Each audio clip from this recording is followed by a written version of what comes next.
All right, I think we're all set. All right, this is Dr. D.A. Waite speaking, the director of the Bible for Today here at 900 Park Avenue, Collingswood, New Jersey.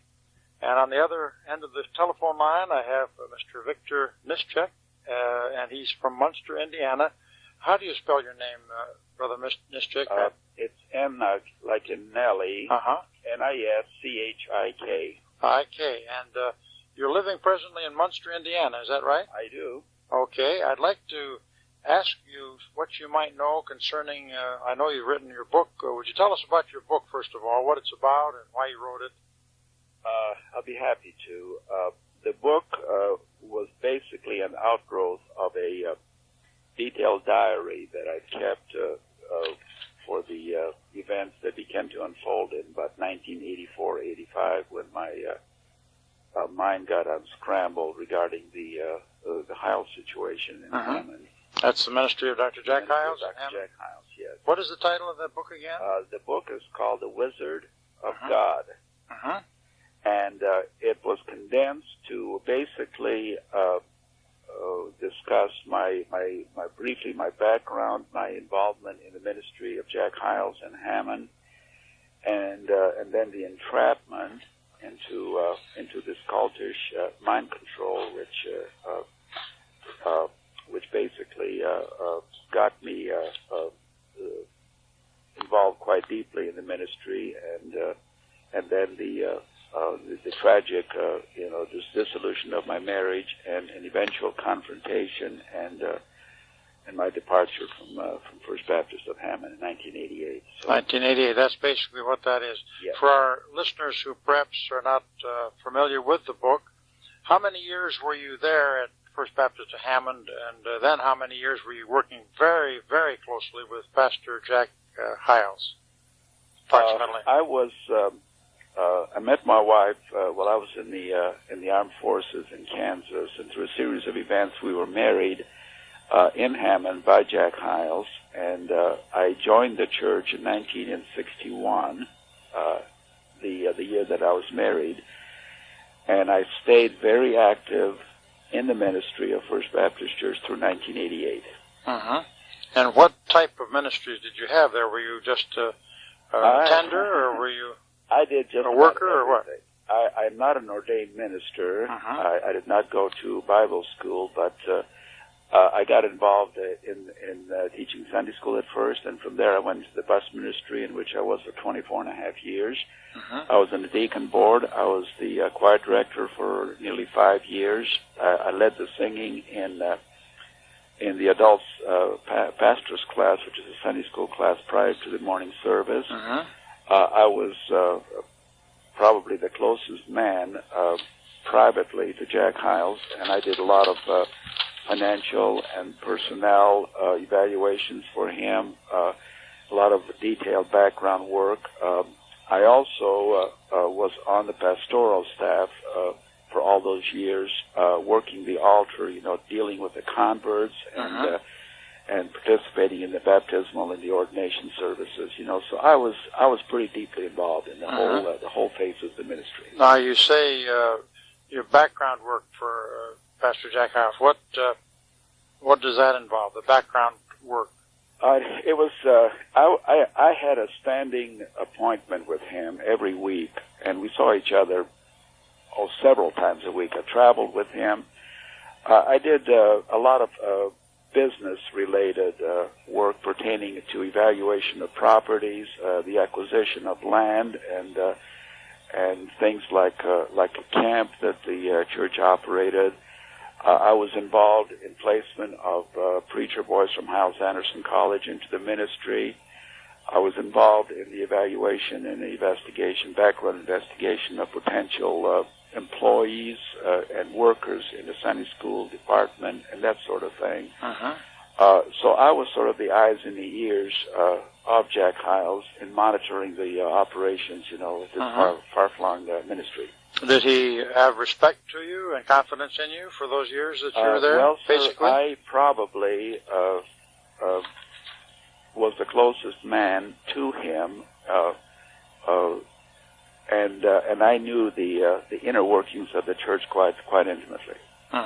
So he would have confidence in you. He wasn't suspicious Oh. of you through the years, et cetera, et cetera. Yes, I was one of the few people that I could call the church, and of course there is a reason for all this closeness. What is that reason? The reason is that I had a problem in my marriage because my wife, having been on staff all those years, got emotionally and ultimately sexually involved with Jack Hyles. You say sexually involved, that included adultery as far as... Yes, you have, I categorically accuse him of adultery. You have, what sort of evidence do you have on that you might share with our listeners? Being the husband of the wife, and also what my children and I saw, and also from what Jack Hyles personally told me. He basically admitted to me as early as 1971 that he was emotionally involved with her. At the same time, he had no relationship of any sort with his own wife Beverly all those years, and they slept apart, and so in my heart and mind, I have no doubt. Just to illustrate the point, in 1970, Jack Hyles took all the staff people on a cruise to the Caribbean, husbands and wives, and in those days, my wife and I and Beverly Hyles and Jack Hyles were inseparable socially, foursome. We always were together. And on the cruise ship, Jenny, my wife, was assigned the job of tour director, and after the festivities and the dinners in the dining halls, Jack and Jenny would retire to plan next day's activities, and I would not see my wife until the next morning. And I found out in subsequent years that Beverly Hyles also did not see her husband until the next morning while on the cruise. So somewhere in the bowels of a big cruise ship, those two managed to spend evenings and nights together. And you don't believe that they were just going over books? No, I don't believe they were going to, simply because my wife withdrew all affection and all contact with me for all those years. At about that time, about 1970 or something? Somewhere in there, yes. Yeah. And what was Jeannie's job on the books, at least? What has been her work there with Jack Hyles? Is she still employed by him now? Or? Yeah, initially when she was hired part-time to do some work with the membership, being a membership secretary. And then a few years later, she was assigned the job as director of Hyles Publication, and she was moved to an adjacent office to Jack Hyles with that dubious and notorious secret door between their offices. Would you explain for our listeners what that secret door entailed and how that structure was designed in his office and her office? Well, the office, Jack Hyles' office, is in the corner of the office complex. It's in the northeast corner. To the right of it is Jenny's office, and to the left of it, at a 90-degree angle, is the original office of the church secretary.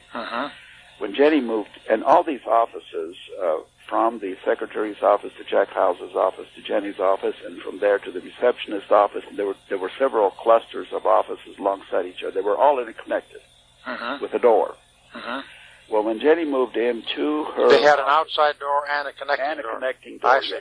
So there was an internal... there was a door to the hallway, and also each office was interconnected by a door all the way through the whole series of offices. I see. How many offices would that have been, roughly?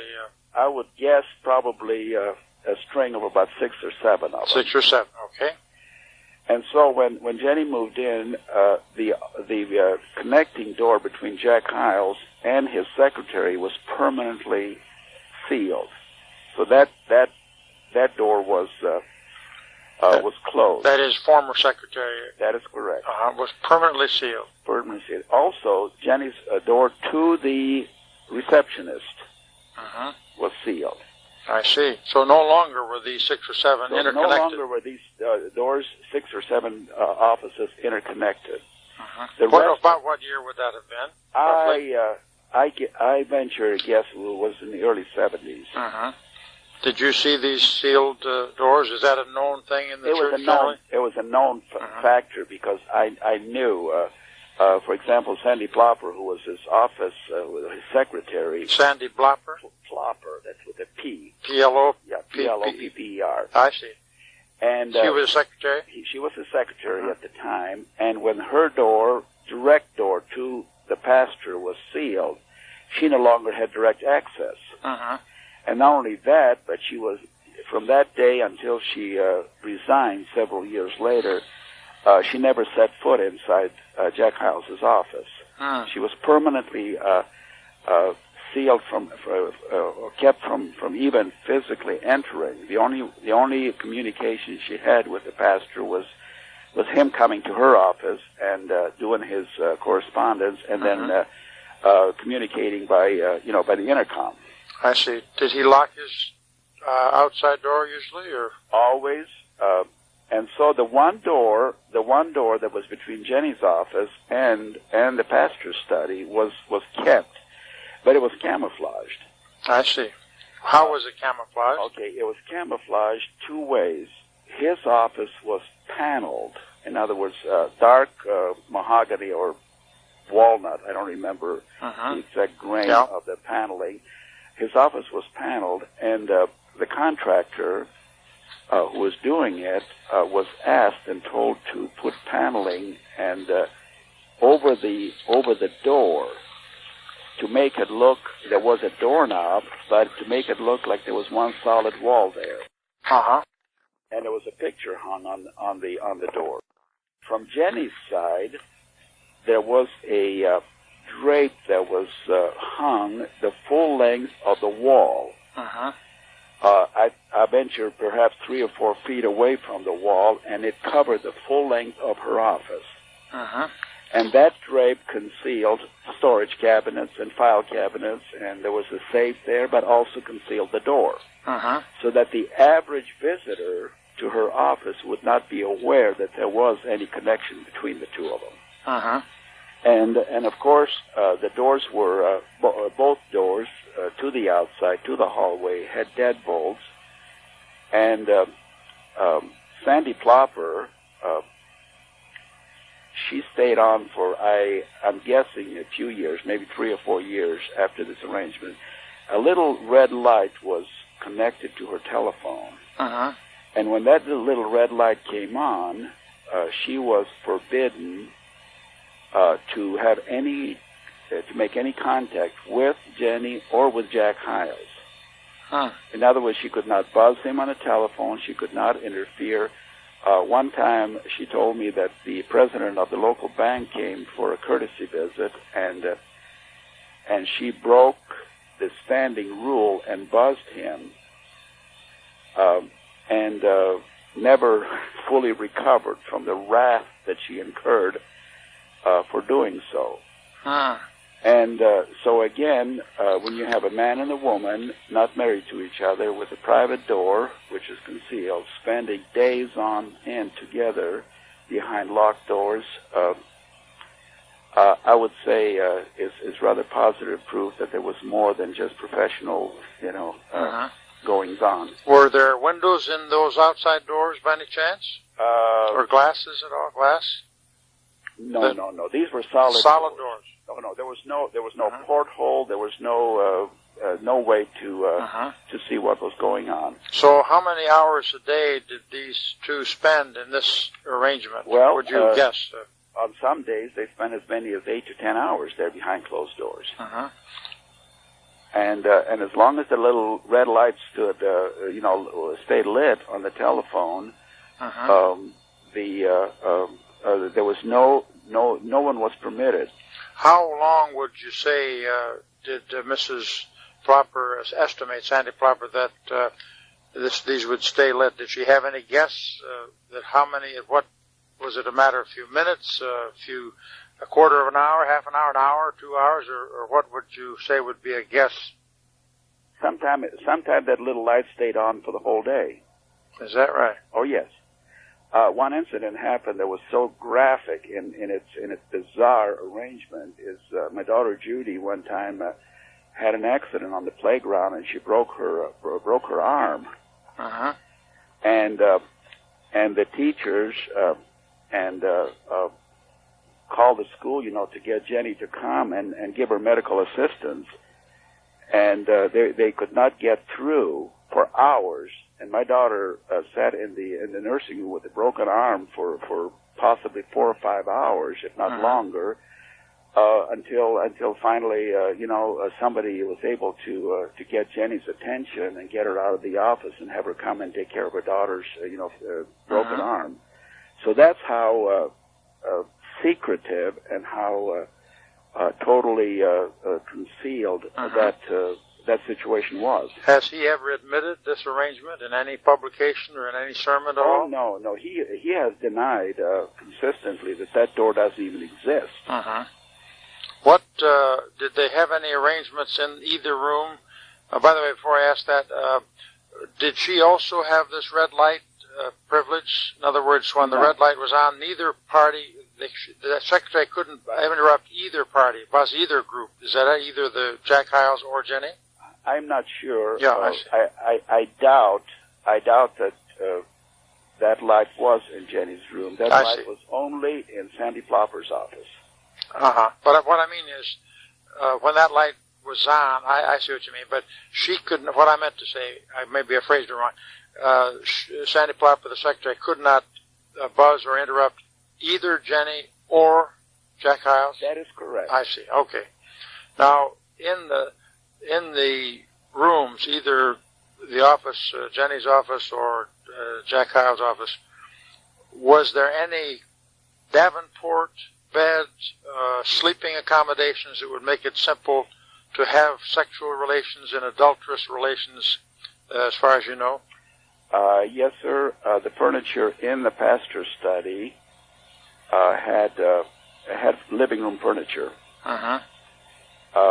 For his counseling. There was a rather commodious couch and a chair, and there was a television set and a refrigerator and a little dinette, dinette area for fixing meals. So all the amenities of a home were there. Uh-huh. So this would be very simple to maintain sexual relations and adulterous relations on that commodious couch. Well, if that were the desire. Dr. Wade, it removed the danger of having to check into a motel or anywhere for privacy. Yes. The pastor study served a purpose.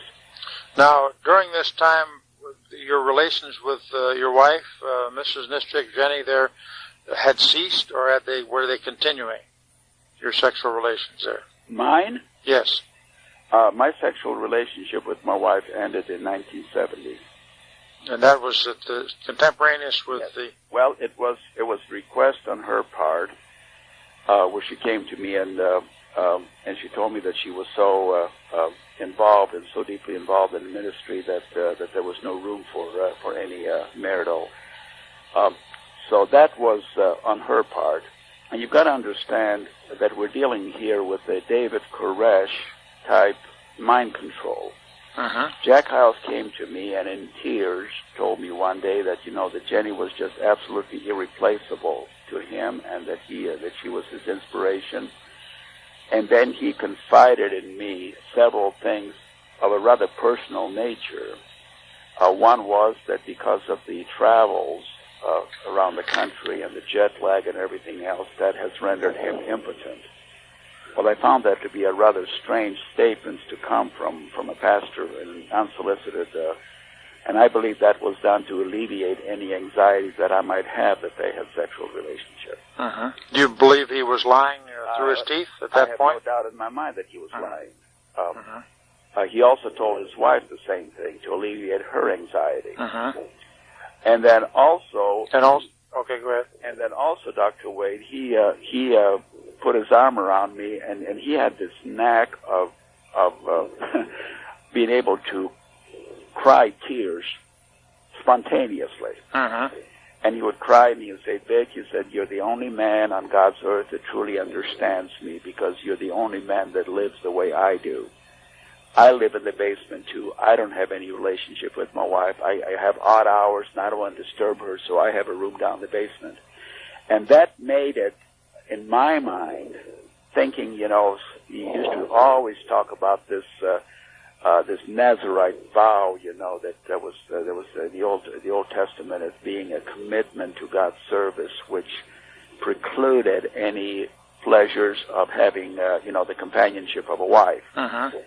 And so he brainwashed me into believing that in order to, you know, to fully serve God, you would have, you know, this abandonment of the marital bed and the relationship and the affection to a wife was necessary to be set aside. Uh-huh. So he used himself as an example to convince me that what I was doing was doing God a big favor. Uh-huh. Was Mrs. Hyles, Beverly Hyles, also celibate for these years? In other words, did she in any way corroborate to you that the sexual relations between him and her ceased at a certain point in their lives? Have you been able to talk with her or corroborate at all with Mrs. Hyles on that? In 1985, Dr. Wade, when through a series of events that I have rather extensively written in my book, uh-huh. God led me and forced me literally to take a job with the Moody Bible Institute. And through a series of events, my eyes were open. And in 1985, I was led to, with the children safely out of the house.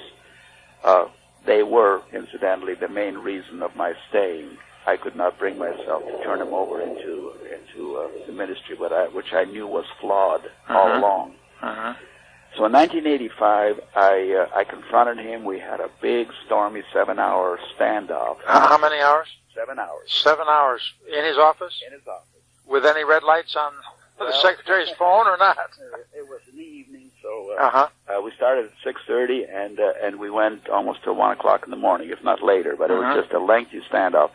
And I basically demanded my wife back, and I basically demanded that the relationship cease. And, of course, he denied everything, and I told him that if he in any way damaged or caused my marriage to be dissolved, I still wanted my wife back. I still wanted to try to establish a relationship, however flawed it was.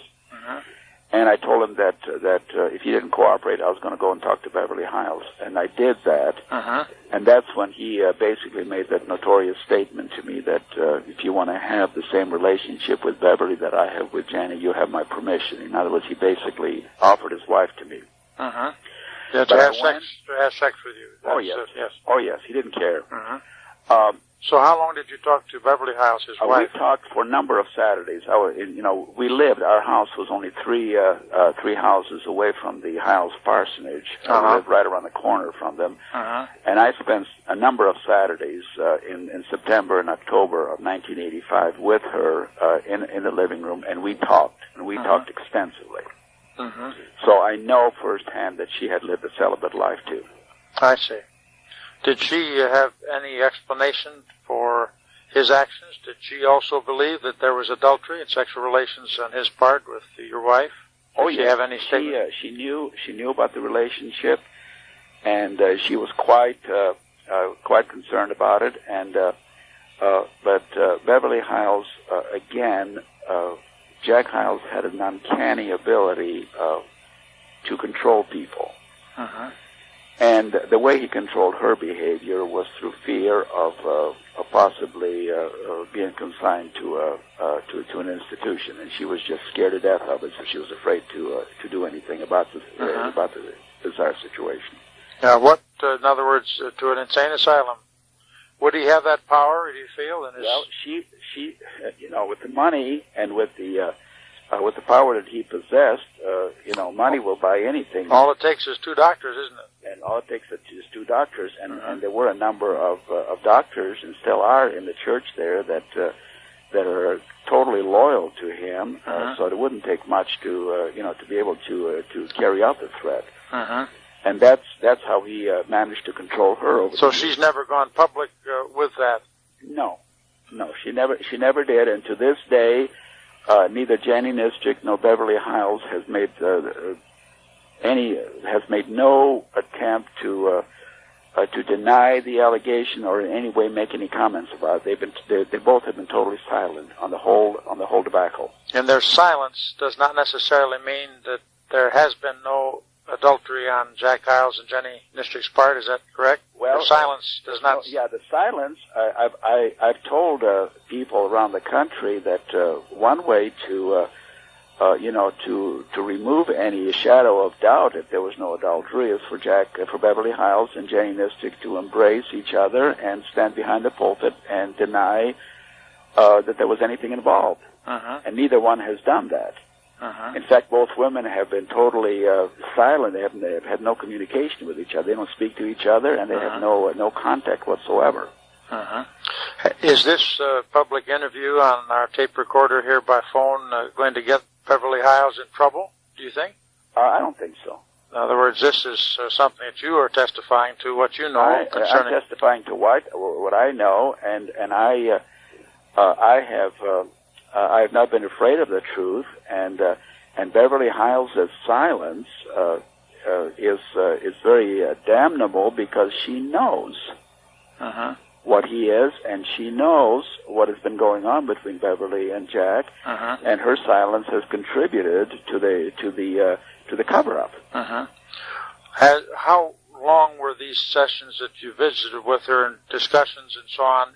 You said it was in September and October on Saturdays, 1985, was it, or just September? I forget what you said. Dr. Wade, my mind is hazy. Yeah, but in that general area. But I would say there were probably 4 or 5, several telephone conversations, but I think there were about 4 or 5 lengthy face-to-face meetings in her home. Would you say how many hours it would be each of those 4 or 5 occasions? Oh, maybe a dozen hours altogether. Is that right? A dozen altogether. In any of the conversations that you had with her during these dozen hours, was there anything else that you might be free to say to our listeners concerning what you found out concerning Jack Hyles' habits, his background, his sexual interests, etc., etc.? Well, a lot what I know about Jack Hyles' personal sexual appetites and whatever, he has shared with me a lot over the years because we traveled together. We went out for breakfast together, and he testified to all this. This is a matter of deposition, so it's not. This can be all substantiated. I spent countless of hours with him, and a lot of the conversations, especially his marital and sexual counseling, is extremely explicit. In what way do you mean that? Well, to the point of counseling with ladies about unusual positions and unusual means of having sex, including oral sex as well as yes, including regular sex. These things which are not the normal sexual activity between a husband and a wife. In my case, being a man, he counseled, he confided to me a lot about how he made love to his wife. He very graphically described how he made love to his wife and what his preferences were, and also I also learned from there that they've had problems. I find it so ironic that in the reply that Jack Hyles wrote to the articles in the Biblical Evangelist, he made the statement there that Jenny and I have had problems from day one of our marriage. Well, I happen to know that Jack Hyles himself has had major problems from day one with his marriage. He has acknowledged that on their honeymoon they were taking a train out of Dallas, and he only bought one ticket. In other words, he always made his wife feel humiliated and neglected, and for 20 years in the 70s and the 80s, Beverly Hyles was an unknown commodity at the church. She was never acknowledged publicly. She was never referred to in the sermon. She was like a non-person, and so she was totally neglected. And how did she get to Dallas or out of Dallas? Did you get another ticket at the last minute, or a good question? But it was one of those humiliating things. She just was left behind, or what? Well, I don't know. You don't know the details? I don't know. A lot of things Jack Hyles did on purpose, and I wonder sometimes if it wasn't just to humiliate her and to beat her into submission, because Beverly Hyles was at one time, a free spirit and sort of had a personality of her own, but in recent years she has been beaten into total submission, and she is now totally under his control. Now you say problems from day one.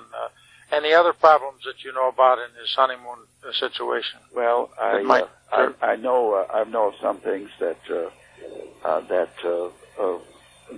they've had arguments over how to have sex and whatever, and there's some things that she just didn't feel led to submit to. So, what sort of sexual demands did he make upon her? Wade, I respectfully would just just in general on that public, I would defer from that from making any comments, but I will let the listener draw his own conclusions, and I think anybody can make some rational conclusions. But there were difficulties. Where do you suppose he got these strange and bizarre requests and desires, etc., in regard to his bride?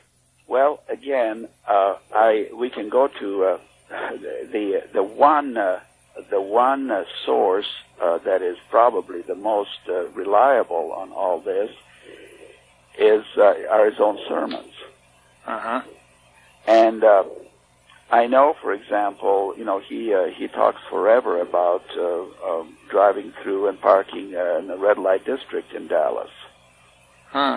And, he says about that. What is he doing in the red light district? Well, he claims to have been going to visit somebody in the Baylor Hospital, and I also, he was in the service. He was with the paratroopers, and I also know that he has admitted from the pulpit, and it's a matter of record, that he has read magazines like Sexology magazine, and he had people give him certain copies of Playboy magazine for one thing or another.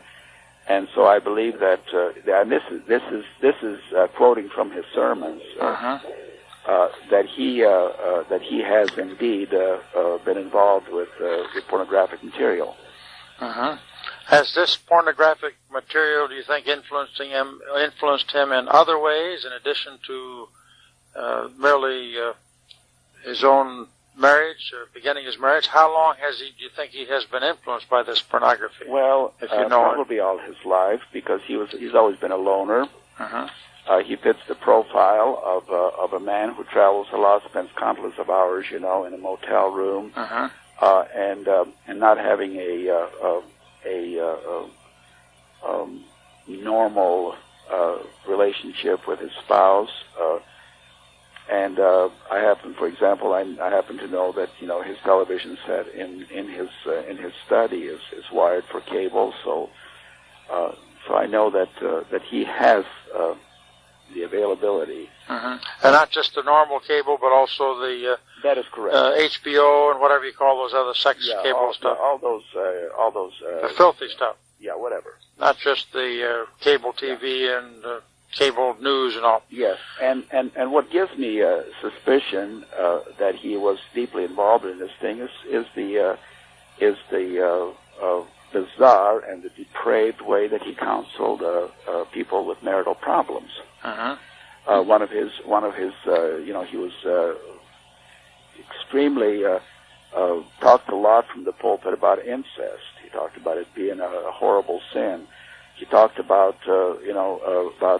how fathers drilled holes in the walls of their bedroom to view their daughters dressing and undressing, and that gave people the ideas on how to get into this kind of a bizarre behavior. Uh-huh.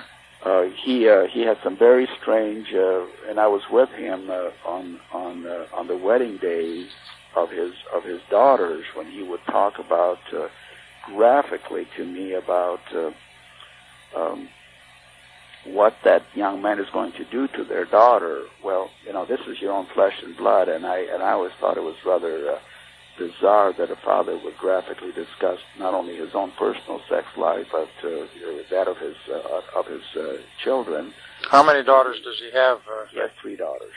I see. So a behavior like that, is, and I've talked to a number of ladies that have had failed marriages, and I know the very sensuous and the very seductive and the very graphic way that Jack Hyles dealt with marriage problems, and the solutions to it were straight out of Sexology magazine or something similar to that.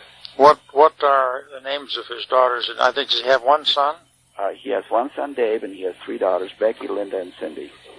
Becky, Linda, and Cindy. How old would each of those be presently, if you know? Dr. Wade, I would not venture to guess. You don't know? They were all. Jack Hyles came here in '58. Cindy was Beverly was carrying Cindy when they came here. She was born in Indiana, so she was born probably 59. So that makes her 60, 90, 30, 34 years old. And I think Becky, the oldest one, is probably approaching late 40s. She's the oldest one, and Dave must be about 42, and Linda is in there somewhere. But just a general idea. So they're right now presently very mature. Oh yes. And so on. Oh yes. So the family, what has been their fruit, or the fruitage of Jack Hyles' family? You've described somewhat of his wife, control, and so on. Do you know something of David's life? He's been caught in many different things. Would you just describe to our listeners something of David, and then maybe again, the sad thing about Jack Hyles' ministry is the pain and the suffering that his children have, and the grief and the immorality that has permeated his own family. Before you go into the situation with Dave Hyles, you mentioned that many times he would go ahead in the pulpit and talk about how horrible incest is, et cetera, fathers in relation to their daughters. Do you feel that he himself has committed incest with any of his daughters of any kind? I have no definite proof, but there are some things that having been so close to the family, I know that there are a lot of questions that remain unanswered, and I know at least I know that the children have been neglected by their father. Dave had hardly any time with his dad. His dad never came one time to see him play in any of the high school basketball games. I saw Dave Hyles shoot baskets for hours at the house, walk the streets at night, and he was a very lonely and a very lonely young man, reaching out for his dad, and his dad just didn't have any time for him. And so when he went on staff, he basically tried to keep stride for stride with his dad. He tried to build the biggest youth ministry, and he got into publications, and he started traveling, and he started promoting youth conferences and whatever. And he started writing books and selling tapes and everything. And in this great, sincere desire to try to please his dad, he just burned out. When did his adultery and fornication and sexual episodes begin, Dave Hyles? They began at age 14. Age 14. And again, it was for attention, and it was a lonely boy. And I have a lot of compassion for Dave because he was with me on the bus route, and I employed him when he was a teenager. I was in computers, and he did some computer work for me, and he was a very diligent worker, but he was a very lonely boy. And the family, so David basically went into sin in junior high school. And what, with just one individual or several or scores of the girls, or what would you estimate? The membership of First Baptist Church is dotted with daughters of our families that have been sexually violated over the years. I mean, there's just no count. By David Hyles, Jack's son. Would you have a rough estimate? Would it be in the 10s, the 20s, the 30s? I mean, what rough? Dr. Wade, it will be in the hundreds. In the hundreds? I have no question about it. My, oh my. Now, did Jack Hyles, the father, know of this? Was it ever brought to his attention? He knew about it, and people will tell you.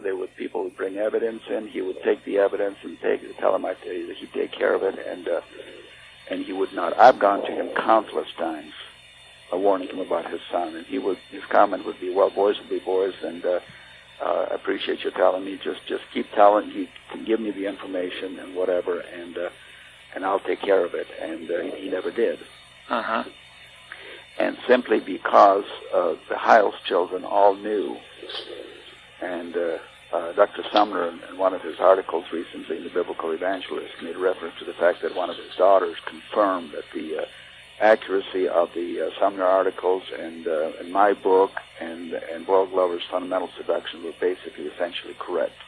Which daughter would that have been? If you recall. Which daughter would that have been, if you recall?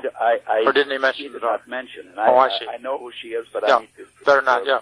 Okay, well, you don't have to answer any more than you want, because this is a public discussion and interview. I have certain things, and I still, may I say for the record, that I have nothing but love and compassion for the Hyles children. Yes, now... I was their legal guardian, assigned guardian, in case something happened to Dr. and Mrs. Hyles. So I knew the children very, very well, all of them. Now, have any of the girls gone into sexual immorality, fornication, adultery, sin of that kind, or just Dave? Basically. No. There's been the only one that's definite. Becky, the oldest one, has a husband who has a proven track record of adultery. I don't know. Becky is the oldest one, and she was gone for a number of years, so I do not know. But Linda was married to Johnny Murphy, and Linda, through a series of events that I discussed several years ago in a meeting, got involved with a certain gentleman, and she's divorced now from Johnny, and she is currently, I believe, employed by Liberty University and Dr. Jerry Falwell in Lynchburg. I see. And Cindy, the youngest one, is married to Jack Kopp, who is one of the vice presidents of Hyles Anderson College, and she's the only one that currently lives in this area. And all children have had difficulties. That's all I'm going to say. They've had some adjustments that were difficult. So, but officially and for the record, Dave Hyles is in his second marriage, and Linda is divorced from her husband, Johnny Murphy. Oh, I see. Now, the second marriage of Jack Hyles' son, David Hyles, I have been told has been not too savory from the sexual standpoint. Is it true that you found out their advertisements in various sex journals and magazines, etc.? Well, and if so, would you tell our listeners what you know about that situation? Okay, Dave Hyles, when his troubles became too obvious here in Hammond, his daddy shipped him out to his former pastorate in Garland, the Miller Road Baptist Church. What is it, Miller Road? Miller Road Baptist Church in Garland, Texas. This is the church from which Jack Hyles came to Hammond. So his son took over the ministry in the 80s, and Brenda and her husband were school teachers for the Christian school at Miller Road Baptist Church. And it didn't take long for Dave Hyles to get involved with as many as 14 or 15 women, according to Paula, his first wife. And one of them was Brenda, and so the marriage, the first union was separated, and his first wife's name was what? Paula. Paula, yes. And so he cohabitated with Brenda. In fact, he came when he was booted out of Garland for his sexual escapades. He came back to Hammond, Indiana, and he lived and cohabitated with his Brenda woman, and eventually married her. And there she had 2 children from her previous marriage, and I think they have 1 or 2 children now. And is one of the children from her previous marriage died under questionable circumstances? That is correct. Maybe some have thought that he beat him to death. Is that what in Brother matter of Royal Glover's depiction of that? Is that a possible inference? And also, it's quite extensively covered in a documentary television series that was run on a Detroit television station. And the boy died of mysterious circumstances, and it's an open case of a homicide that the investigator for the Illinois Department of Family and Children Family Services maintains is a definite murder case. And that was stated publicly. So there's been the children have been abused. So they are still together now. What is their connection with this pornography or whatever you call it? While here in Hammond, Dave got into the insurance business, and he would sell annuity policies and that sort of thing for one of the insurance companies. And one way, and his sales force was essentially recruited from within the student body of Hyles Anderson College. And I have heard story after story after story that one way to entrapment would be to invite them socially, and in the process of time end up, with swapping husbands and wives, and Brenda performing certain sexual favors on prospective salesmen. Would that include oral sex? That would include it all. Yes, sir. All of it. All of it. And from that, it evolved into this horrible sin of advertising each other, with full view of all the merchandise in these swinger magazines. In other words, complete naked poses and so on. Absolute total nakedness. And Brenda's picture was in those porno magazines. Brenda's picture was in numerous times, and what it was is that some of the husbands of these violated women that happened during this activity with this insurance company took time to investigate some of these swinger magazines, and they were found to be in national publications and also in local publications where they would advertise, where Brenda's merchandise was all basically on display, and did they get paid for this? Do you know? Or well, I don't know how these people operated. I think probably it was just for sport. They would invite couples of like preferences, to have discreet kind of liaisons with each other. And were Dave's picture also pictures there? Not just Brenda. Yes, there was one that he never showed his face. But other certain body parts were displayed. Allegedly, they were his, but basically it was Brenda's picture. But in all these ads that accompanied these things, it always made reference to the husband and the wife. So it was both spouses were involved in this sort of sordid behavior. And so this thing was uncovered. And to make a long story short, in 1991 during pastor school, there was a story that was leaked purposely that Royal Glover and I and others have printed these pictures in booklet form, and we were going to distribute them to the delegates of the pastor school. And Jack Hyles came out when he heard it, he panicked, and in a Sunday sermon basically admitted that his son was a total reprobate and shipped him out of town. And Dave Hyles is currently employed by the Christian Law Association and Dr. David Gibbs. And, why on earth would they employ that monster? Well, because Dr. Wade, because birds of a feather flock together. There's some business or other inseparable relationship between Jack Hyles and David Gibbs, which gives rise to a suspicion that there may be something more than just a legal lawyer and client relationship. You mean, could this be homosexual conduct, you mean? Or Dr. could it be Wade, fellow adulterers? Or You don't know. I could not even begin to venture. The fundamentalist movement today is into pedophile behavior with children, so that has already gone beyond Romans chapter 1 and homosexuality. It's gone beyond homosexuality. It's behavior that's not even listed by Paul in the first chapter of Romans, so I would not begin to guess. But the fact is that David Hyles is working now for Dr. David Gibbs, and from what my sources tell me, the sexual activity in these swinger magazine advertisements have gone right on. There's been no let-up, even though he's working for this Christian law. What my sources tell me. Sources tell you. Even though in a recent sermon, Jack Hyles, in tears, told his people that David Gibbs had told him that David has done so well spiritually that on a scale of 1 to 10, he's a 12. Oh, my. So that's a matter of public utterances. Yes. Now, one of the charges that Jack Hyles made against you, if you recall, was that you were an adulterer or almost close to that with some other woman in the church. What brought him to bring this charge up to you? I believe that was in the TV thing that he had a little squib. I forget the place. Dr. Wade, the only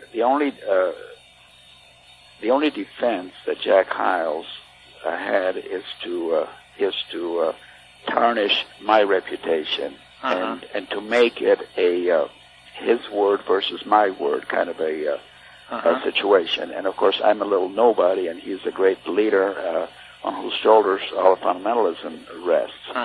According to him, anyway. So he set out to totally shred my character, and I was accused of wanting to run off with a woman and wanting to. That I entertained some beautiful lady in my house, and that I had all these questionable behaviors, in places that I worked, and also, quite explicitly that I was homosexual. So apparently he basically accused me of being a bisexual. And unfortunately for him, none of these he did not come up with one tangible witness to all these allegations. What woman's name did he mention that you were supposed to be romantically involved with? Did he mention any names? He did not mention anybody's name. No names at all? No names at all. Just innuendo? Just innuendos, and also he claimed early, in 1989, when the Sumner articles came out, he boasted that he could bring this lady that I was allegedly wanted to run off with, and she would testify. Well, he never brought her forth. But what is not known is that the lady was contacted, and this lady lives in this area, and this could be substantiated by a simple telephone call. This woman was contacted. She moved to Tennessee, and she was a lady that worked for me, a single lady, and Jack Hyles tracked her down in 1989 when the Sumner articles came out, and gave her an offer of total financial security for the rest of her life if she would come to First Baptist Church and testify falsely against me from behind the pulpit, and she refused to do that. Can her name be made public? I prefer not to unless I would get her permission. I see. All right. I have referred to her in my book by the initials. This story can be substantiated by Attorney Glover, because he has talked to the lady. She moved back to this area, and she has been approached a number of occasions to again come before the congregation of First Baptist Church and testify against me, but she refused to do that. And what was she supposed to accuse you of? Adultery, well, or basically the allegation that we had an adulterous affair, and that we were going to run off. I see. Well, the truth is, Dr. Wade, is that Jack Hyles had the woman in his office and counseled her, and pleaded with her to become my mistress, because my marriage had fallen apart, and become that his biblical examples of this kind of relationship was Barak and Deborah in the book of Judges. And also, of course, the David Jonathan kind of a relationship. In other words, that close friendship. And so he pleaded with her to seduce me or to sleep with me, because he was working, feverishly to get me involved with somebody else, because by then his own relationship with my wife was going full blast. Have you ever talked to this woman recently? I've talked to her a number of occasions. I've talked to her face to face. And what does she say? What is her attitude toward you? Does she? Well, she's my friend. She left shortly. She was totally devastated, and she left. And one of the sweetest things to me was that she, in tears, she said she did not understand what was going on. She said, I could not understand why Jack Hyles would force and try to force me into adulterous affair. Was she married at the time? No, she's never been married. Never been married? No. About how old a lady is she? She's probably now in her early 40s. And she told me, and this is so sweet. And how old are you, by the way? I'm in my late 50s. Late 50s. Okay, go ahead. And she said what now? One of the sweetest things that came out of the conversation is that in tears, she said to me that she said, knowing what she knows now, and having read my book and having read all the material, she said she wishes now that she would have just stayed at my side, in a sweet Christian way. There was never anything between us. And for the record, Dr. Wade, I have challenged countless preachers around the country to put me on the polygraph. I never. You just wire me. I'd be happy. With one exception now, since the reply that Dr. Hyles shredded my character, I insist that if I take a polygraph test, that Jack Hyles take one too. Simply because he dumped on me all these allegations. And I would insist. In other words, you'd take a polygraph if he would too. Both, yeah. I would be. Mutual polygraph test. Yes. I would be happy to do it. Now, you said in your book you referred to the lady by initials. What initials do you refer to? JL. JL. Are those real ones or false? Those are real. Real initials. We're getting to the end of our first side of our interview tape for 1 hour. It's now been 58 or 59 minutes. Would you pause, Brother Nischik, while I turn the tape over? Sure. Okay, just let me do that.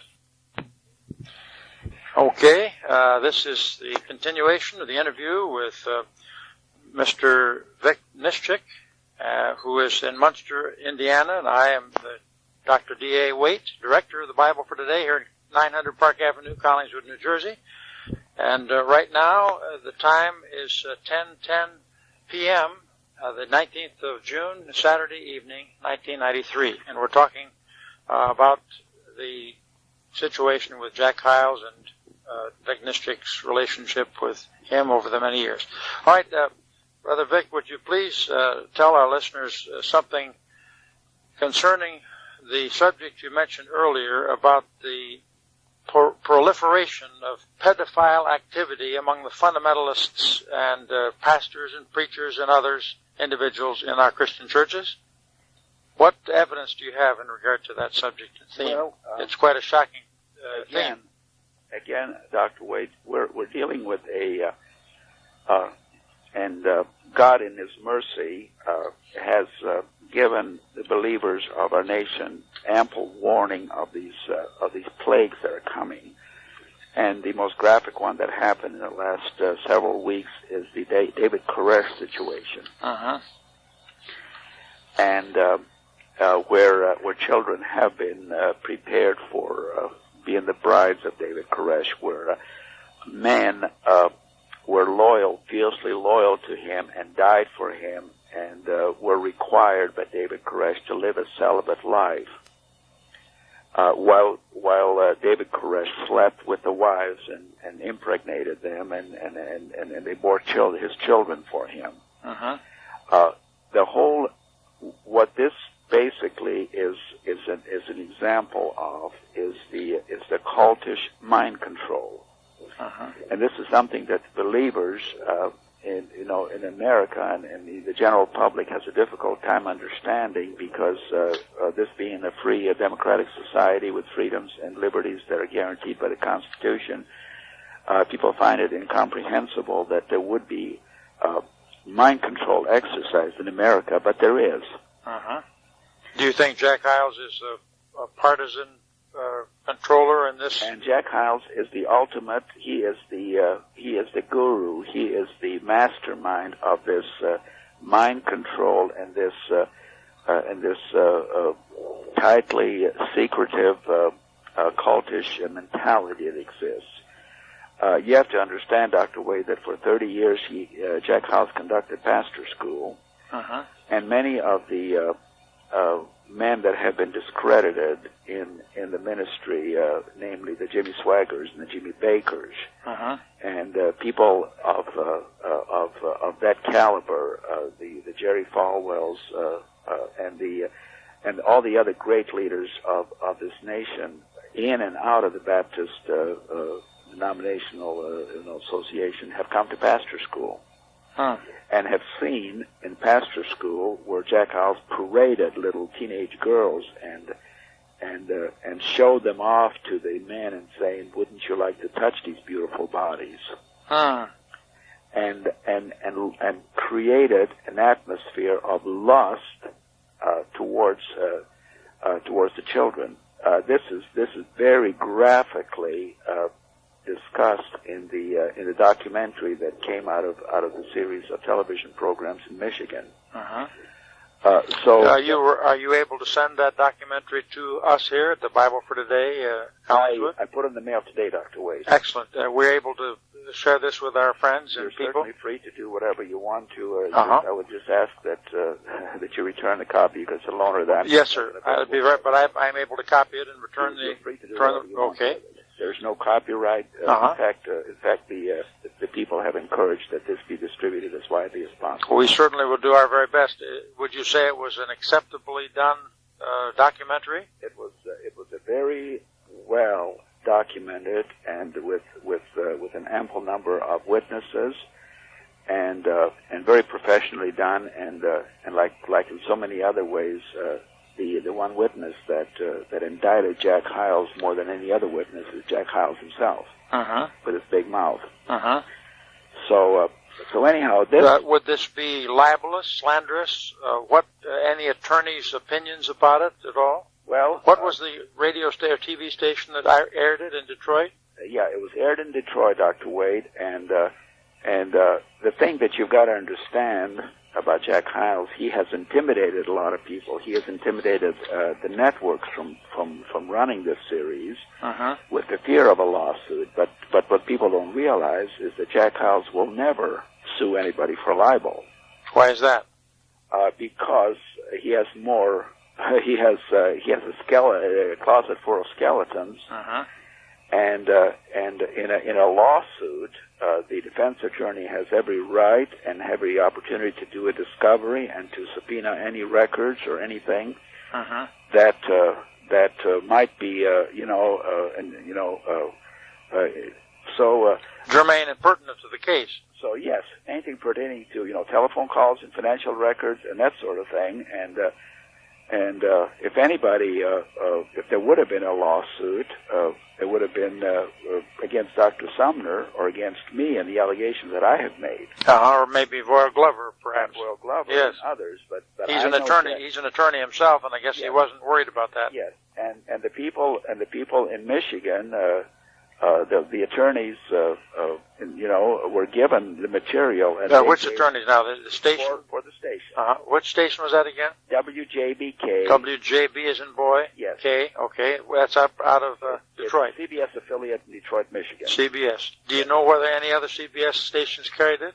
It was carried by satellite, and a lot of independent, a number of independent networks carried it. That was once a week for 6 days, or once a day, or what? Yes. It was the special, the lead story and on the evening newscast. For 6 days in a row? For 6 days in a row, yes, sir. It's a little bit, I think it's about an hour, a little bit more in duration, all the segments put together. Now, what is the nature of this? It's basically the pedophile activity of fundamentalists? There are several, and it all begins basically. One of the things that I have been trying to get the Christian community to be made aware of is that Jack Hyles' ministry has enough truth and enough sincerity to make it credible. And one of the ministries that has been the most successful is the bus ministry. And the bus ministry is great if it's done right, but it is an open license for anything imaginable because you go into homes and these are mostly, the neighborhoods are mostly poor, and the children are very vulnerable. They come from broken homes and very vulnerable for affection. For years, for all my 24 and a half years in the bus ministry, we were always encouraged to be the surrogate parent, to show love and show affection and give hugs and kisses and show love to these children. And when you have a society which suppresses outwardly any form of sexual behavior among young people, where it's made to be dirty, and you have all these stupid rules that have been heaped on top of rules to restrict any kind of bodily contact among teenagers, and in the church and in the schools and in the college, riding closely, tightly packed buses with bodies close to each other, and with teenagers and children in their adolescence rubbing bodies against each other for sometime as long as 2 or 3 hours on a given Sunday.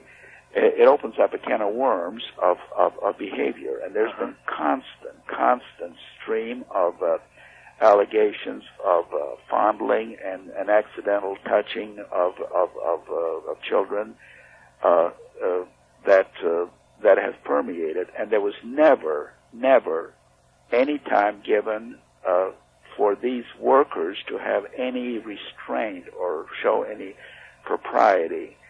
We were encouraged in our bus workers meetings, to give sugar to these little kids and to kiss them and to hug them and to develop a close bodily contact. And again, it was all outwardly cloaked in sincerity and showing love and affection, but for young men primarily, and sometimes young women that have had their sexuality repressed, this gave them a ready available source of young people and children to fondle and to play with and to sexually get sexual arousal from.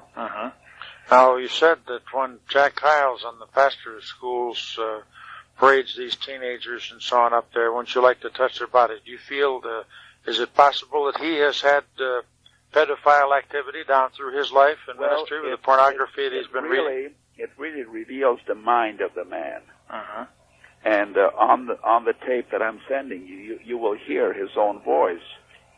He tries to defend himself by saying, "Well, I'm too old for that." Well, you're not too old for that.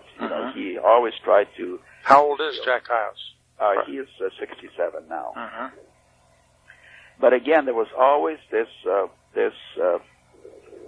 even from the pulpit, this constant reminder of the sacred parts and the bodies of the little girls, we're now the temple of the Holy Spirit, and I'm just praying that, like the high priest of old, that was the only man that could come into the temple. I pray that only one man will come into the bodies of these young girls. There was that constant sexual innuendo, and again, you have to understand the purpose for all this is that Jack Hyles himself has a polluted mind. And not only that, but he encourages sexual, downfall from preachers and from his own members. Encourages sexual downfall in what way? Oh, yes. In what way? Because, Dr. Wade, for several reasons. Number one is that he can then jump and be the knight, on a shining armor, riding on a white horse, coming to the rescue of the fallen sinner. But not only that, but secondly, he encourages, and I know in my case, when he was trying to, at one time, to convince me that I had homosexual tendencies, he would pry all the way to my childhood and ask graphic and specific questions. Did you do this? Did you do that? Did you ever want to have to do? Did you ever have any thoughts about doing this and that? And the idea is to have these people confess all this to him. And once they had confessed it to him, then he had the control over them, because he could hold this over their heads and threaten, with exposure. If and blackmail, in a sense. Did he ever name any boys or men that you allegedly have had homosexual relations with, Vic? No. Yet he charged you with homosexuality. How did that stack up with the facts and with the truth, then? It didn't.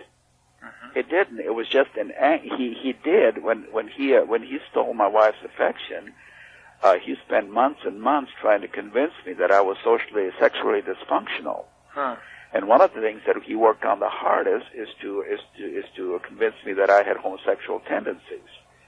And he did quite a number on me, Dr. Wade, because there for a while I did not know what I was, because he had built all these doubts into my mind. I mean, I wasn't walking right, I wasn't talking right, my gestures were not, and he when you have total confidence in this great man of God and he starts questioning your sexuality, it becomes a very serious matter.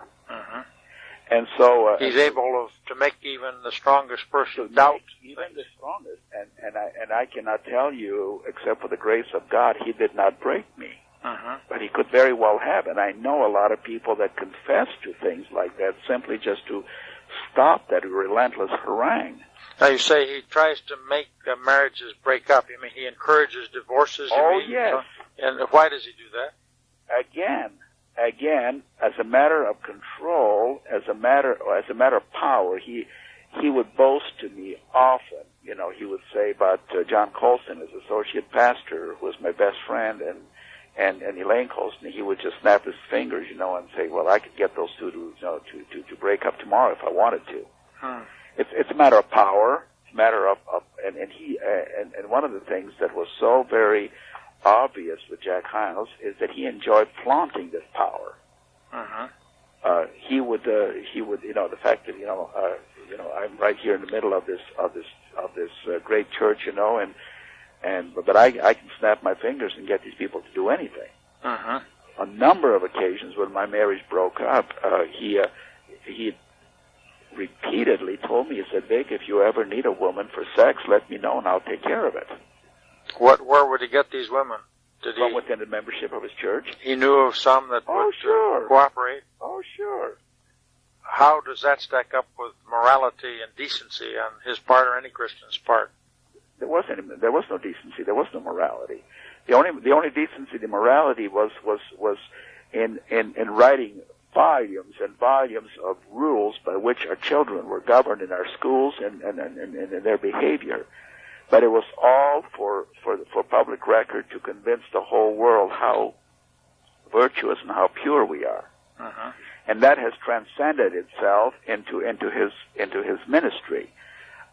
Case in point, at first it was soul winning, and then it became confrontational soul winning. First there was separation, biblical separation. Then it became ecclesiastical separation. Then it became secondary separation. In other words, the number of rules were simply to convince that I am purer than my neighbor. And it was all for show and tell. And those rules, unfortunately, were enforced selectively. You say in the schools, he's got a number of schools connected with his operation, does he? High school? Oh, yes. Grade school? High school, a grade school, and a college. And a college. Has immorality been prevalent or rampant in either or any of those schools that he's supposedly in charge of? Dr. Wade, I have witnesses that have come to me with horrible stories of school teachers having sex with their students. I've been told of homosexual liaison. I've been talked of lesbian relationship among faculty. I've ran the gamut. Is this in the school, high school, all of grade school, college, all of them? All of them. So it's a cesspool of iniquity, you would say, in a sense. Yes. And now getting back to our train of thought regarding the pedophile behavior. Yes. Adultery is already old stuff. Swapping husband and wives is already old stuff. The Catholic priests do it. I mean, it's common. There's no shock to it. Homosexuality, lesbianism is already old stuff. Incest, Jack Hyles has repeatedly said, that's the next wave of sexual immorality. He's forever barked about that. I've got sermons that I could send you copies of where he just forever harangues about incest. Now you see we're into pedophile behavior because now we have produced young people that are the fruit of his ministry, and they've already experimented with sex. They were experimented with drugs. They were experimented with any kind of immorality. And that depravity that Paul talks about in Romans chapter 1 has reached the pedophile stage. And I, for the life of me, do not understand what psychological forces, except to say that it's demonic forces, that force these people into molesting children. And unfortunately, though, the problem is not just sexual stimulation, but actually brutalizing and torturing these precious children. And this is so graphically described and testified about in the documentary that you'll be getting in a few days. Now, let me ask you this. If in the course of your investigations and so on, you uncover factually improvable, for instance, incestuous relations on the part of Jack Hyles with any of his family members, or pedophile activity on Jack Hyles' part with some of these teenagers or young children and so on and so forth, will you release that or will you shut up about it and keep quiet if you should find solid evidence in that? Dr. Wade, I can answer that question in this way, is that I believe in my heart we're commanded in the Bible to fight against the rulers of the darkness. And we're in a spiritual battle, and I know that a lot of people have different hobby horses and different issues that people fight, and I respect people for whatever causes that they have. My own personal, and this is not what Jack Hyles did to be personal, and I want to make that very clear. When my wife divorced me, she really basically did me a great favor. Even though I never remarried, I'm still single. I have desired to remarry, but I have enjoyed the company of my children, and I've enjoyed, this time of healing. And my book has been a very great healing process. It's a book of hope. It's given a lot of people hope that there is a life after a cultish kind of a situation. What year was that when she divorced you? She was 1986. 1986. And is she remarried at all? Sir? She's not remarried either? No. Either of you. All right, go ahead. So you have been, your book has been a help to people? God has really laid it on my heart to reveal the horrible, immoral cesspool that exists in the highest echelons of fundamentalism. You don't get much encouragement, or do you, from lay people or from pastors, or which? I get a lot of encouragement from the wounded and the victims. Mm-hmm. I live with them. I live with the children of the ministry that had wrecks after wrecks in their lives, where children have trashed all faith in God, and families that have been devastated. Are you dealing with those people on a daily basis? Daily basis. Are you employed now, or retired, or what? I for the last 6 months, I worked for the 6 months. I've just been existing. For the first time in my life, I have not been employed the last 6 months. There's been so much going on. The documentary in Michigan took an awful lot of my time. You contributed to it, did you? Extensively. Mm-hmm. And so what I really have concluded that the polluted waters have a source or an origin. There is that one sewer line that pollutes the stream. There's the source of the pollution that has inoculated the width and the depth of fundamentalism. It originates in Hammond, Indiana. And that Jack Hyles singularly is the most evil man that preys on innocent victims. And not only that, but replicates himself in the lives of pastors that come to pastor school, and his ministerial students that come out of Hyles Anderson College. How can you explain the flock that goes to the pastor school for these last 30 years, as you mentioned? How many total arrive there? Is it increased, decreased, or about the same? For instance, this last school. I remember back in the heydays of the early 80s, where we would have, on average pastor school, average attendance would be as high as 8,000, possibly more delegates. And what do we have now? Well, you're talking to a man that knows how to get a true count, because I was involved in all this almost on a weekly basis. And I have followed this very carefully, and I can attest to the fact that he is fortunate now to have 2,000 delegates at pastor school. In 1993, in that area. That is correct. 91, 2, and 3. That is correct, and I can 2,000 or less. I can show you how. And it's all a matter of public record. I mean, it's not. I can't go to these things. Have some of the pastors seen through this chicanery and evil from this? Well, a lot have. A lot have, but the group that I have had the least support from, and this is the one that this is what I find totally incredible, Dr. Wade, is that the men in leadership, the Dr. Curtis Hudsons, the Dr. Bob Grays, the Bob Joneses, the people of that stature have all been strangely quiet. The Jerry Falwells, the Curtis Hudsons, the people like Dr. E.L. Bynum, and the people that send the right periodicals, the people in some of the association, like the Conservative Baptists and the General Association and the Southwest Baptists. Now, Brother Bynum, I believe, has had several articles, has he not, on the Hyles? I think he has, Yeah. but I'm saying I have not been able to communicate with these people. I see. And they have been strangely, except of course in Dr. Bynum's is the exception, and of course Dr. Sumner is the great exception. But other than that, except for reporting factually, certain aspects of this whole scandal, there's been no concerted effort to take Titus chapter 1, to heart and rebuke them sharply before all, that others may be strengthened in the faith. That would be 1 Timothy 5, 19 and 20, that area. Correct. Rebuke them sharply. Yeah. Rebuke them sharply, and also the elders that sin, rebuke before all, that others may fear. So you have both the Titus and the 1 Timothy 5, 19 and following. That is correct. And now, that's the one admonition in the Scriptures that has been totally neglected.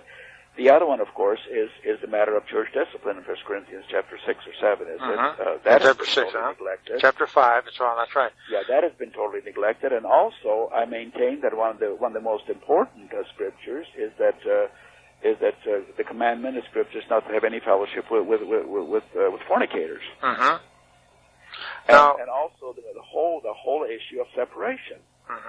It's being preached about, but it's being preached as an ecclesiastical separation of somebody, that preaches for somebody that's not quite agreeable in doctrine, should not have any fellowship with.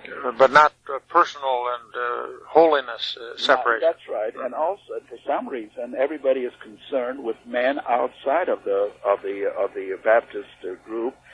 Namely, people like forever, Billy Graham is getting beat up, and John MacArthur, and Chuck Swindoll, and I'm sure there are good bases for criticism of these men, but these writers and these accusers of these men have disqualified themselves because they will not tackle the issue in their own camp. Why do you think that is, Vic? One reason, and that is again a scriptural reason, and that is that there is no fear of God. It says the fear of man bringeth a snare. The fear of God, and they're not, and they're fearful of man rather than be fearful of the one that will send the body and soul in hell. How do you explain these people that are antagonistic towards you and others who name names and expose sin and wickedness? You feel that you have biblical injunctions for this. Why are people against this? Why do they rail against you and others for this, well, do you think? Again, the one thing that I have been most accused of is number one, is that they've been all inoculated with this thought that you should not raise your hand to get God's anointed. And my answer is, scripturally, the whole book of Malachi was written by a layman. And the whole book of Malachi, pertaining to tithing and unfaithfulness and everything else, was directed towards the priesthood of the day. So, in other words, if the ministers and the preachers themselves are not able to police themselves, I believe it is the responsibility of godly and separated and concerned laymen and laity to deal with this thing. There's still the doctrine of the priesthood of the believer. Yes. And I don't see any distinction. In other words, if the preachers are too silly, or not silly, but scared and frightened of their own positions and jobs to expose evil, the layman, you feel, should rise up and do that. Of course. To keep the purity. And the problem here is that one little layman stood up against the greatest man of the day. And since the days of J. Frank Norris and people like that, the authority of the preacher has not been challenged by anybody. They have appointed themselves as men of God. They have appointed themselves as messengers of God, and we're to sit and listen and shut up and not respond. And Malachi 3:16 commands us, they that love the Lord spake often one to another. And we are to communicate, and there has to be a dialogue, and there has to be a discussion, and there should be a proving and a discussion of the doctrines of the faith, and not for it to be a one-dimensional and one-sided a flow of information from the pulpit down to the laity. Did not Matthew 23 and the Lord Jesus' excoriation of the hypocrites and the Pharisees exemplify his attitude toward false religious leaders? Well, the whole issue of false religion, of false teachers, is mentioned in every book in the New Testament, from Matthew to Revelation. And when Jesus in Luke chapter 10 or 11 somewhere in there, a whole mob of people came to the shore to see Jesus, and there were so many of them they actually stumbled over each other. And what a time to have a big revival meeting! And Jesus turned to the disciples and said, "Beware of the leaven of the Pharisees." He was more concerned for the separation and the purity of his disciples than he was for thousands of people that came to hear him preach. And therein lies the problem, is that the soul winning has taken precedence over discipleship. And that we run them through the mill. And what is unfortunate in Hammond, and I've been there, I shook hands with tens of thousands of these people. And Dr. Waite, one of the haunting fears that I have is that thousands and thousands of these people that came down the aisle of the First Baptist Church and took my hand and said they were saved will end up in hell because they were not given the plan of salvation properly. What false plan were they given? It's a diluted gospel. Can you describe it to our listeners? I would be happy to.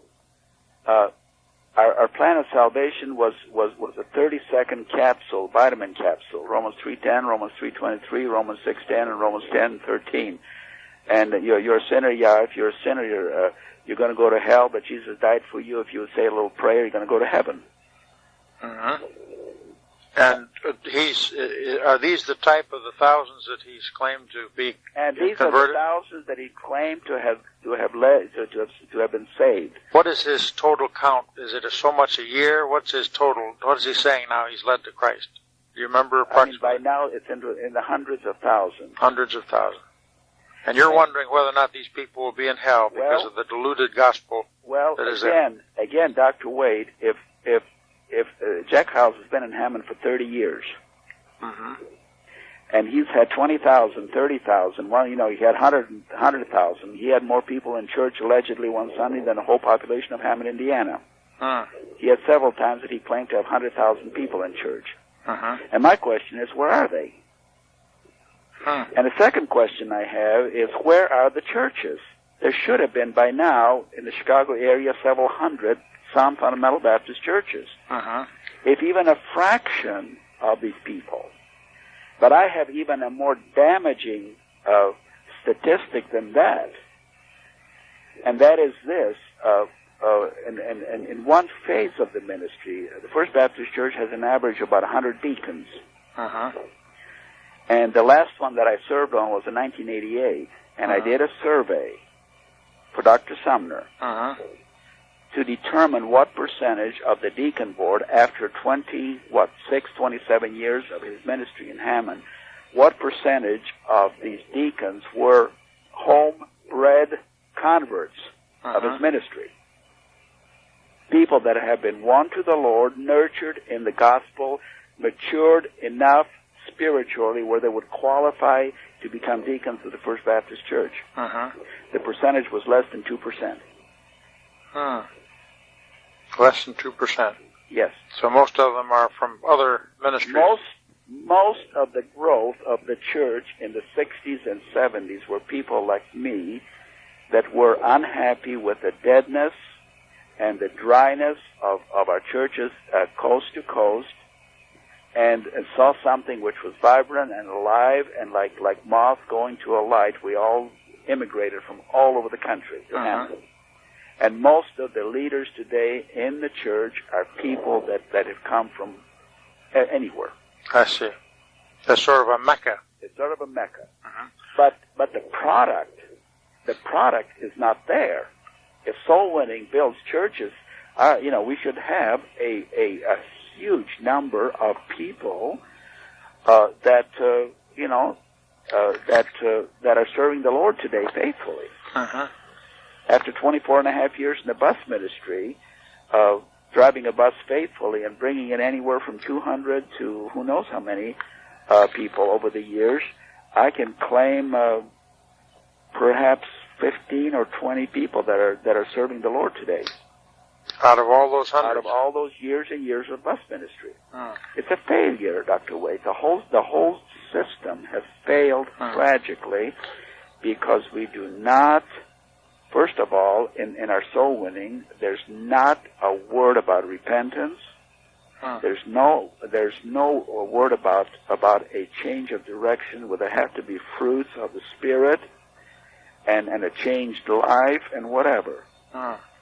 It was just a constant, like a conveyor belt of people going out, coming in one end and dropping off the other end. And it's a damnable indictment on the whole ministry.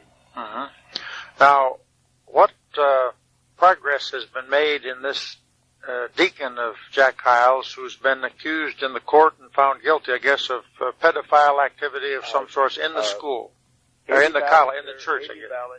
Today is the 19th. The case has dragged on for 2 years. What's his name, the deacon? A.V. Two initials. A.V. Ballinger. B-A-L-L. E-N-G-E-R. E-N-G-E-R, all right. That's the deacon. And he used to be sentenced on Thursday or Friday of this week. Mm-hmm. What was his charge again against him for our listeners that might not be up on it? A.V. Ballinger was convicted, tried, and found guilty of sexually molesting a 6-year-old girl in the Sunday school department of the First Baptist Church. Uh-huh. What is Jack Hyles' relation? Is he incensed against this terrible sin of molestation of children? Well, he publicly claims it to be a crime worthy of capital punishment. But he has steadfastly pronounced A.V. Ballinger not guilty and has demanded that cases like that be tried in the, by the membership of the church and not in the civil courts. How old was this young girl? 6 or 7 years old. 6 or 7 years. And how old is Ballinger? He's in his early 50s. Early 50s. Now, I understand that there's, in this film of the Detroit television studio, a particular church that is mentioned repeatedly. What is that church? Am I right in that, or am I wrong? Well, Dr. Wade, there are 7 churches that the investigators have discovered around the country. Are there any that are the fruit of Jack Hyles' ministry? That all these 7 churches were pastored or are being pastored by graduates of Hyles Anderson College. And the one in Michigan was an extremely brutal one because the pastor... You say 6 or 7 churches? Well, sir? 6 or 7 churches? That is correct. Okay, go ahead. The one in Michigan is a church called North Sharon Baptist Church in Chelsea, Michigan, which is right outside of Ann Arbor. Uh-huh. And it's pastored by Bill Winninger, who's a graduate of Hyles Anderson College, and the associate pastor is Tim Leonards. And on Thanksgiving, I happen to be in Ann Arbor. My only brother lives in Plymouth, Michigan, right outside of Ann Arbor, and I go to see him every Thanksgiving for the family reunion. Uh-huh. And I walked into their house and found a stack of newspapers, Detroit Free Press and Detroit News, with banner headlines about a Baptist church in Chelsea where a deacon and associate pastor were indicted on a total of 30 counts of sodomizing children from age 3 to 10. And these are the fruit of Jack Hyles? This is the fruit of Jack Hyles' ministry. Age 3 to 10? Yes. And there were 60-some cases investigated, and 30 charges were drawn against the associate pastor, Tim Leonards, and the deacon, Mark Fuller. The deacon's charges were so severe that the man has been in jail held without bail since before Thanksgiving of 1992. And these are depicted in this documentary? Yes. Uh-huh. Was the pastor also involved? The pastor is involved because Pastor stonewalled the investigation. Has he been charged with pedophile activity? The pastor has not been. But again, there are cases that are being drawn, which eventually I think are going to draw the pastor. The problem with the Ballinger case is that this is a criminal case, which is to charge A.V. Ballinger with the actual crime. But there is another case that's going through the court simultaneously, and that's the civil case, in which the church and the pastor, Jack Hyles, and the deacon board are all being charged for negligence, and there is a large monetary sum that is being, demanded by the parents of the little girl. Uh-huh. And so similar cases are sure to come out of this thing in Michigan also, which will drag the pastor into this whole situation. Uh-huh. What is Jack Hyles' attitude toward the one girl, or Leonard, or the deacon, Mark Fuller or Fowler, whatever his name is? Well, his attitude is very simple, Dr. Wade. It's disgusting, and again it's in the documentary. Uh-huh. During the pastor school in March of 1993, all 3 men, the pastor and the associate pastor and the deacon. Well, the deacon is in jail, so his wife came with the little children, and they were all given the Hyles Freedom Award, which is an annual award given at pastor school for a pastor who has basically faced the onslaught of the secular press or government, against soul winning. And so these men were given awards and applauded at pastor school for And of course, the delegates and the people were not told what the problem was. They were just told that these were soul winners trying to get little children saved, and Satan was trying to destroy, the bus ministry. So he awarded these evil people. He awarded these people the Hyles Freedom Award, in conjunction with David Gibbs. David Gibbs was the one with the Christian Law Association who was also a participant in the awards. Now, not only that, Dr. Wade, but I also have... Does David Gibbs know about all these child molestations? Oh, yes. And not only that, but to give you how Jack Hyles feels about them, there have been sermons preached around the country in which Dr. Hyles compares these three reprobates in Michigan to Shadrach, Meshach, and Abednego going through the fire. Isn't that something? So that tells you of this massive, hysterical... the full-page ads have been run. Our local newspapers have been filled with letters, and there's been campaigns of telephone calls and intimidation, basically declaring to the whole world that these men are just trying to win souls and that they're being attacked by Satan and that they're innocent. And the whole crescendo of this public relations kind of a thing. It's all orchestrated by Jack Hyles.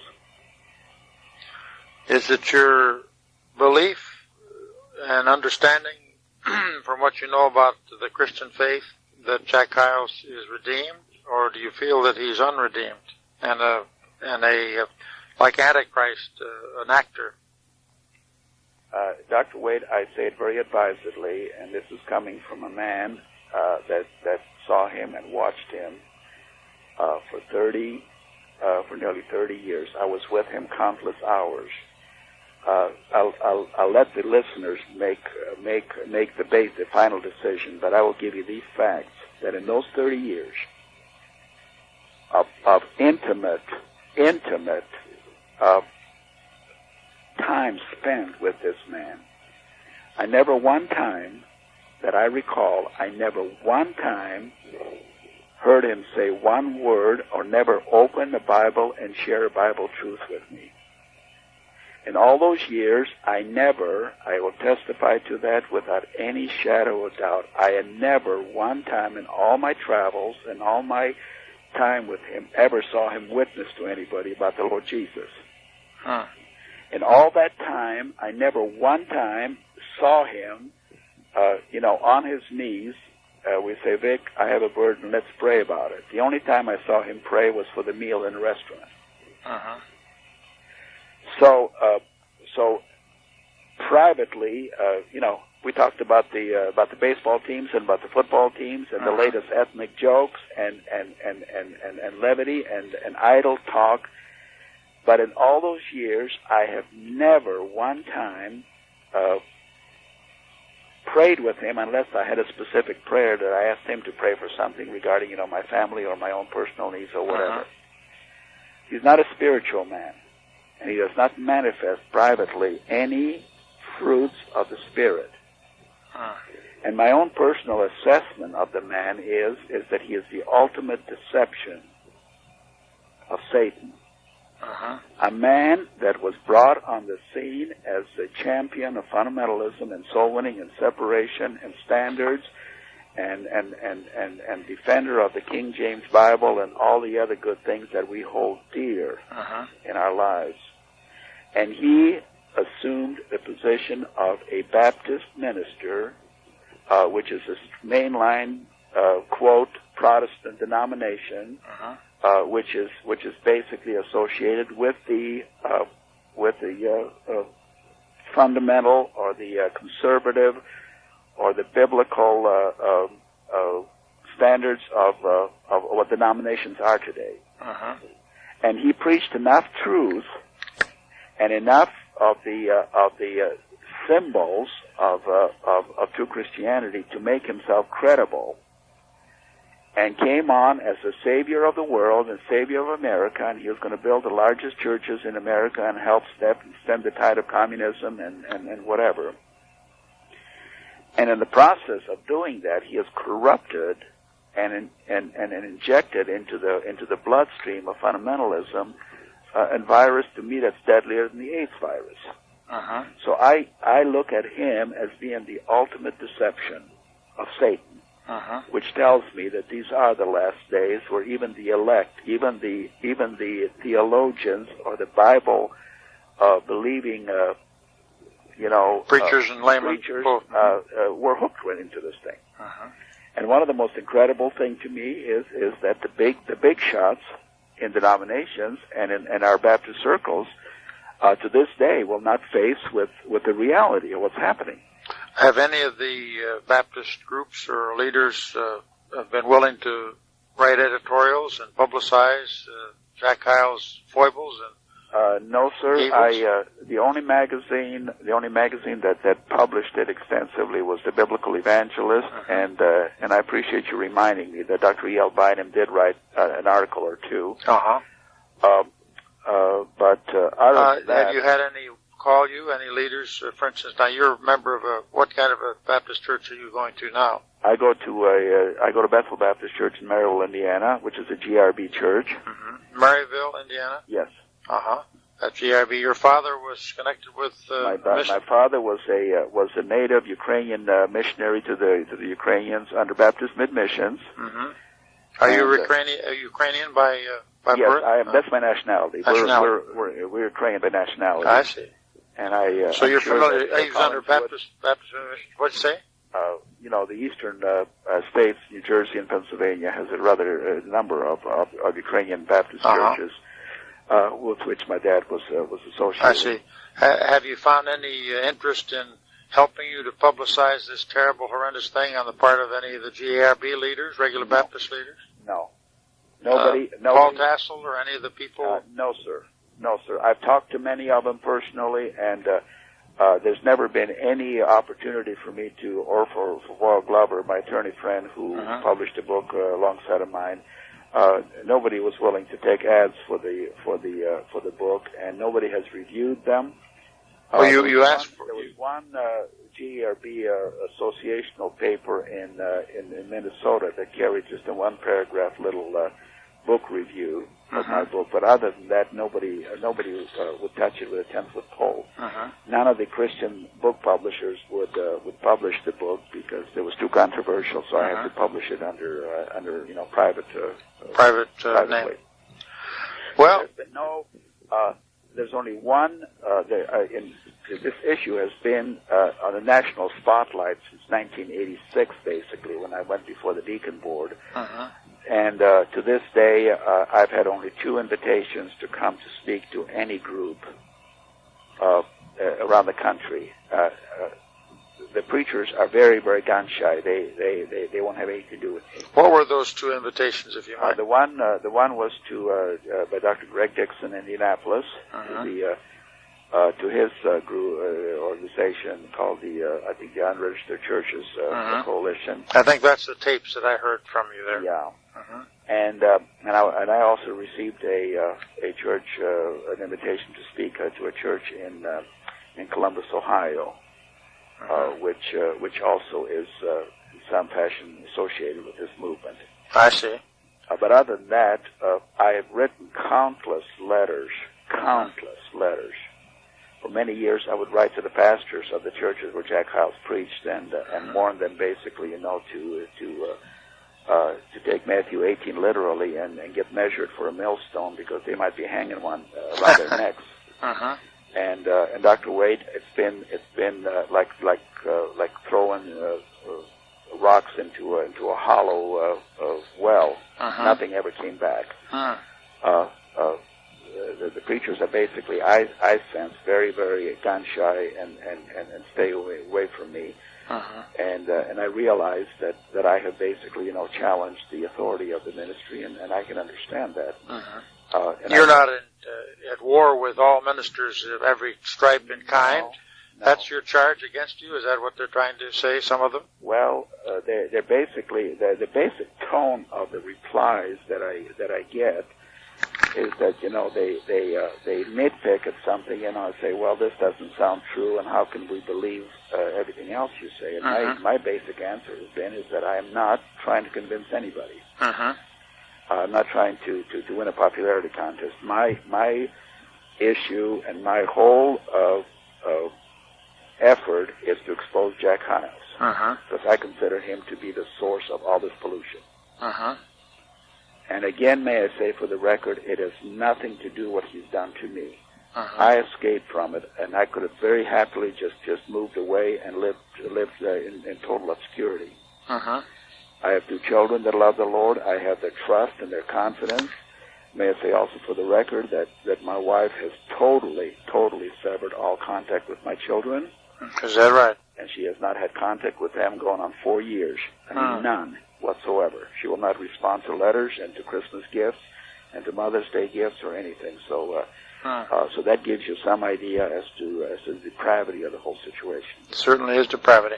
Now, we're coming up to an hour and 51 minutes in your discussion and interview, Brother Nischik. I certainly appreciate this very lengthy time that you shared with our listeners on the taped interview, and we have your permission to spread this far and wide as we see fit. You have my permission to spread it as wide as possible, and the only thing that I want to say for the record, and this is very important for me, is that, Dr. Wade, I am not out bashing preachers.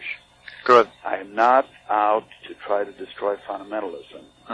Fundamentalism is self-destructing.